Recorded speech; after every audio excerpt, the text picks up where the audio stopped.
to engage. So please don't let this be the only time that you allow yourselves to navigate these conversations. Okay, let's see where we are with regards to Rika. Okay, it looks like we're all back. So let's talk about how this system of racism is maintained, right? Now that we've established that race is not a real thing, we understand what racism actually is and what has produced the racial inequitable outcomes that we continue to see today.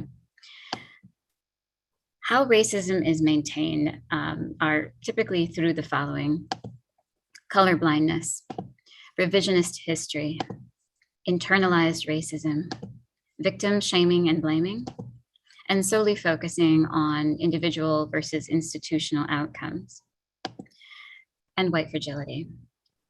I mentioned the concept of non-starters in conversations, and I would say white fragility is one of the strongest tools that is used to derail conversations about race and racism.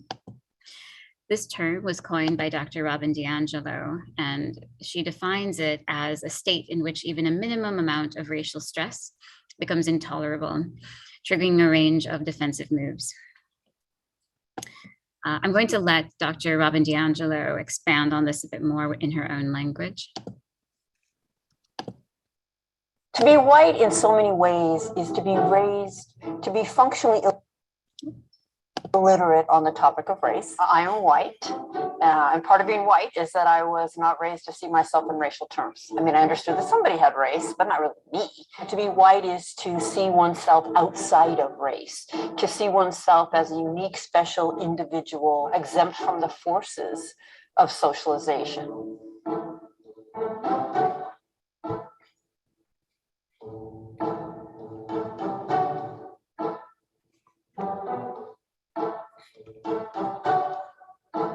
I'll never forget a moment of standing beside a Black man leading a workshop on race, and a white woman said to him, "I don't see color." He said, "Well, then how are you going to see racism?" "Because I am Black.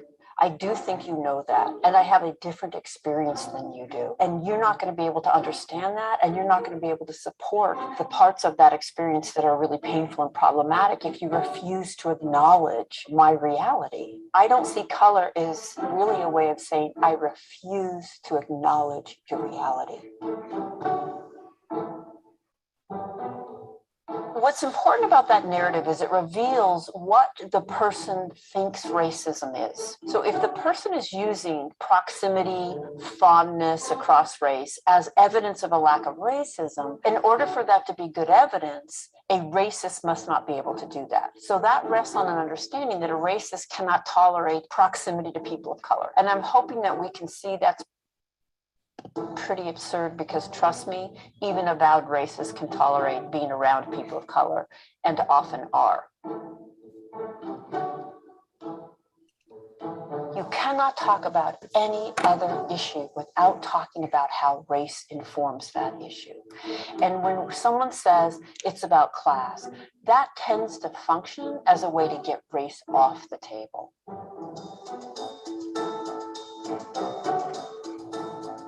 First of all, we're already divided by race.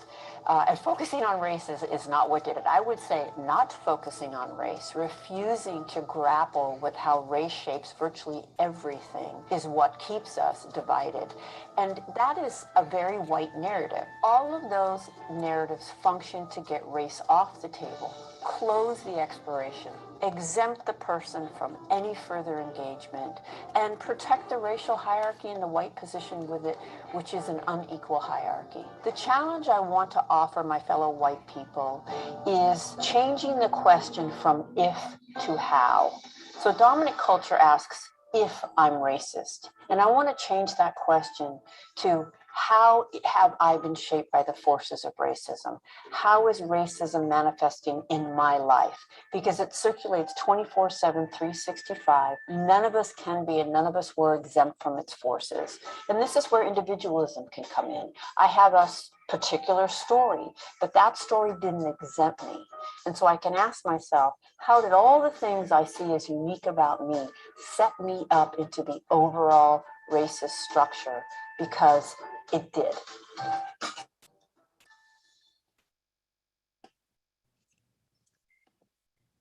So Dr. Beverly Tatum, who's the author of Why Are All the Black Kids Sitting Together in the Cafeteria, which if you have not read that book, I highly, highly recommend it.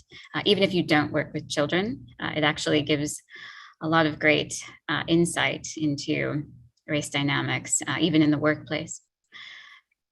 But Dr. Tatum refers to racism like an airport walkway.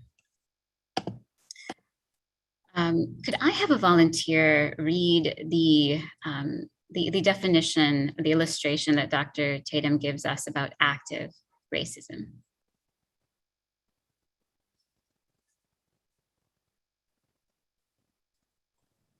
Sure. I sometimes visualize the ongoing cycle of racism as a moving walkway at the airport. Active racist behavior is equivalent to walking fast on the conveyor belt. The person engaged in active racist behavior has identified with the ideology of white supremacy and is moving with it. Thank you. What about passive racism? Could I have another volunteer read this illustration? Passive racist behavior is equivalent to standing still on the walkway. No overt effort is being made, but the conveyor belt moves the bystanders along to the same destination as those who are actively walking. Thank you. And lastly, could I have one more volunteer read the illustration of active anti-racism? Some of the bystanders may feel the motion of the conveyor belt, see the active racist ahead of them, and choose to turn around, unwilling to go to the same destination as the white supremacist. But unless they're walking actively in the opposite direction at a speed faster than the conveyor belt, unless they are actively anti-racist, they will find themselves carried along with the others. Thank you. One of my favorite poets, Arundhati Roy, says that a new day is not only possible, she is on her way. And in order for us to help foster in this new day, we have to get really clear on how unconscious bias might be manifesting in our lives. You may have seen this image over the past few years. It's been widely circulated, and to me, it's a great example of how this work evolves, the risks connected to it, and also helps to illustrate where we trip up sometimes.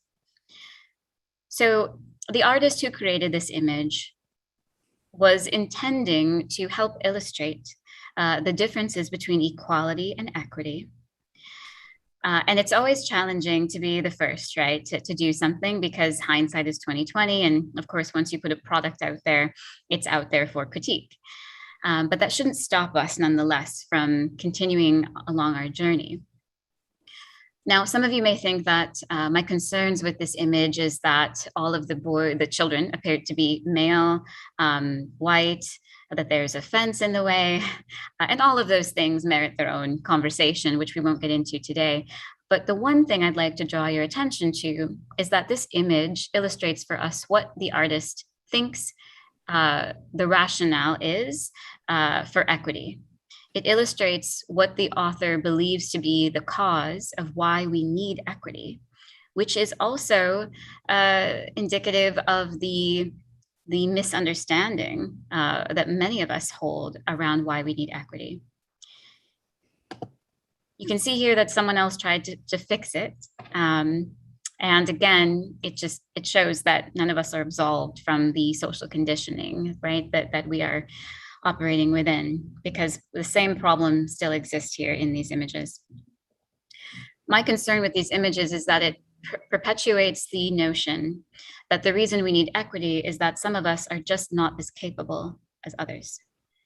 These children who are not as tall as the other children need more boxes because they just can't accomplish what they need to accomplish on their own. And what I'd like to offer for your consideration is that we need equity, not because we are incapable, but because we don't start from the same place. All of these children are equally capable.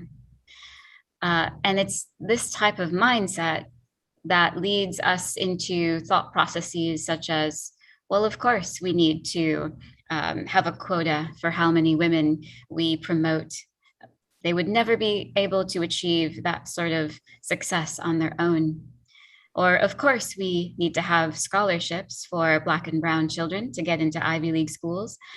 They're just not smart enough to and wealthy enough to obtain that type of education on their own. And we fail to acknowledge the landscape that is actually the problem and not the actual individuals or groups of people. So when we are working towards fostering racial equity, I invite you to consider the two processes that are required for this to be so. And this is through looking at racial equity as an outcome and as a process. As an outcome, racial equity is achieved when race no longer determines one's socioeconomic, health, housing, education, or criminal justice outcomes, when we all have what we need to thrive. As a process, racial equity is applied when we acknowledge and account for the past and current inequities. And those most impacted by the structural inequity are meaningfully involved in the creation and implementation of institutional policies and practices that are going to impact their lives. We cannot have reconciliation without accountability. I'd like to leave us with some words from author Bettina Love, who penned the book, We Want to Do More Than Survive, another piece of literature I strongly recommend as a read.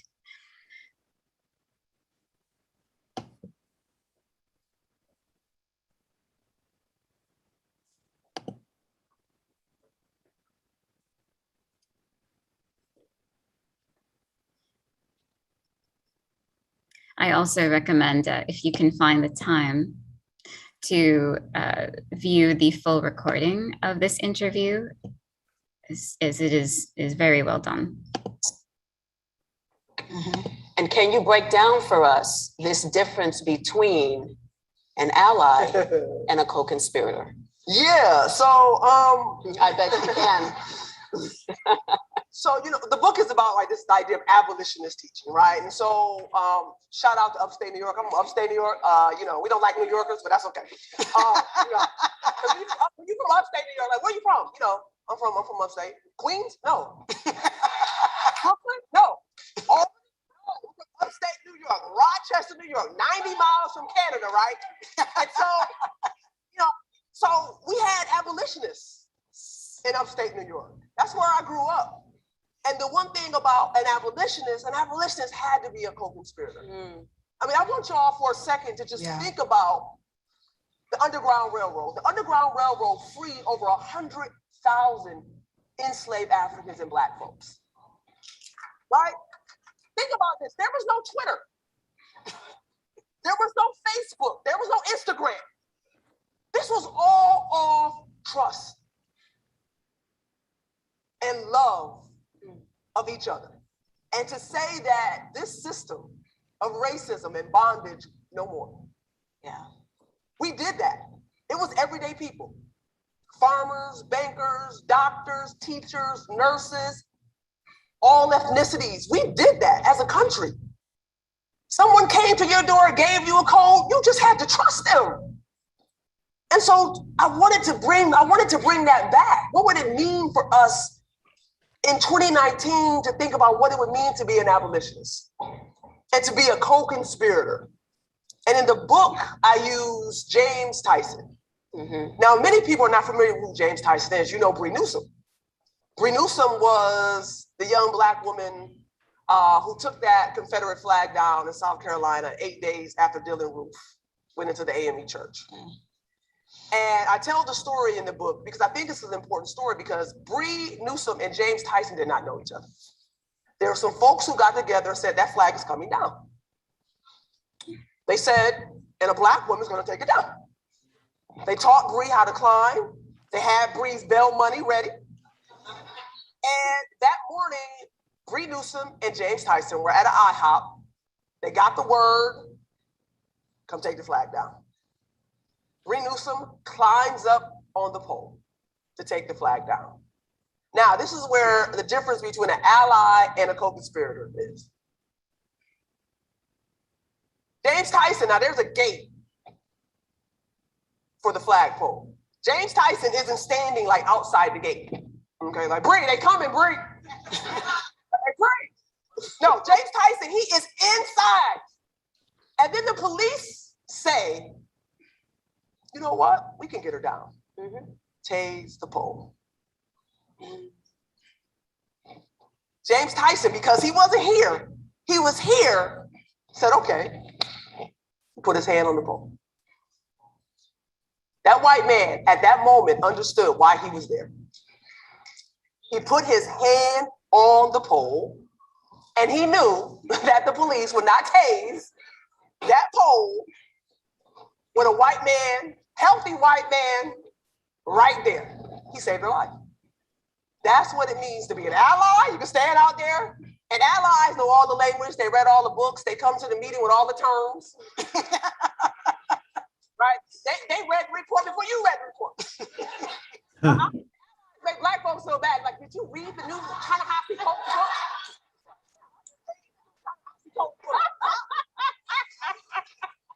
You know, I've been busy being black. Right? I didn't read the new Ta-Nehisi Coates book, but I know it's fire. Right? So they come and they know everything and they good. And then after the meeting, you're like, well, what we gonna do? They go, you're like, honey, let's go already. I'm gonna call it. Difference between being an ally and a co-conspirator, you know, and this is that back to that abolitionist, is to put something on the line for somebody. Yeah. Take a risk to see how to use your whiteness. And I tell folks all the time, whiteness is like a bank. And it just, your ATM card just replenishes itself. So spend it. As the kids say, cash out. Right? Cash out. It's right back. And so to be a co-conspirator, I try to write in the book, is to take risks for somebody. To put something on the line, but to use it in a way in which when you're using your privilege. Yes. Use it. And I'm not just talking about white folks, I'm talking about cisgender folks. Use it for trans folks, like use it for queer folks. Like put something on the line, take a risk. It doesn't have to be small risk, big risk. James Tyson simply said here, put his hand on the pole. And that's what we are talking about with code.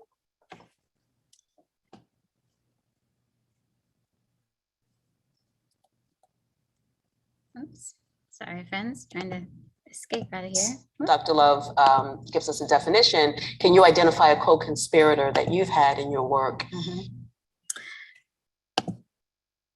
So, friends, as we come to a close today, I'd like to offer you some homework in addition to the pre-reading, the required pre-reading for our next session.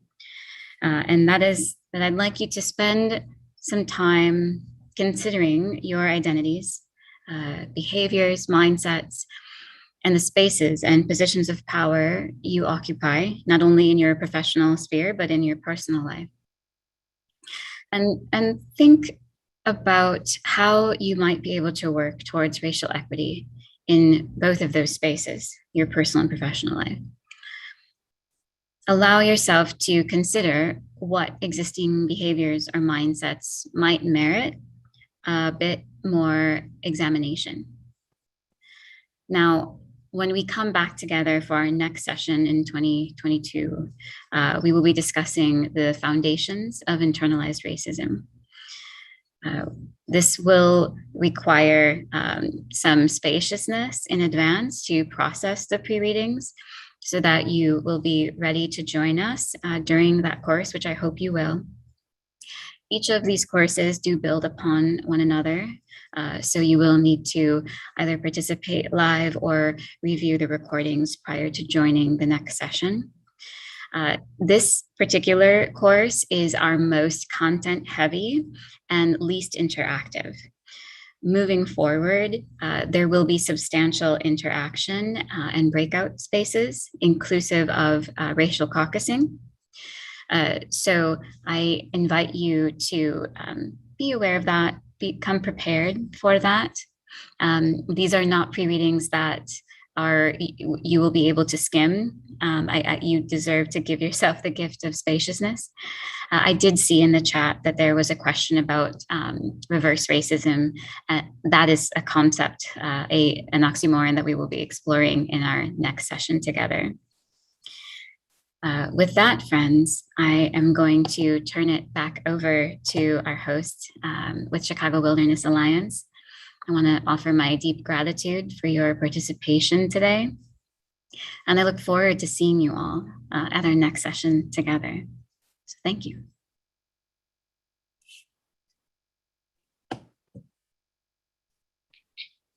Yeah, thank you, August, so much for leading this wonderful discussion today, and I look forward to the future workshops. If you have not had a chance to register for those additional workshops, the repeat again will be on October 26th from 9 until 11:30. Please share this with your friends, staff, colleagues, and others that you would think would like to join us. The recording will be prepared and posted on our website within the next 24 hours and will be available for 1 month. And then our future workshop schedule is listed on our website at chicagowilderness.org under our events and calendar page.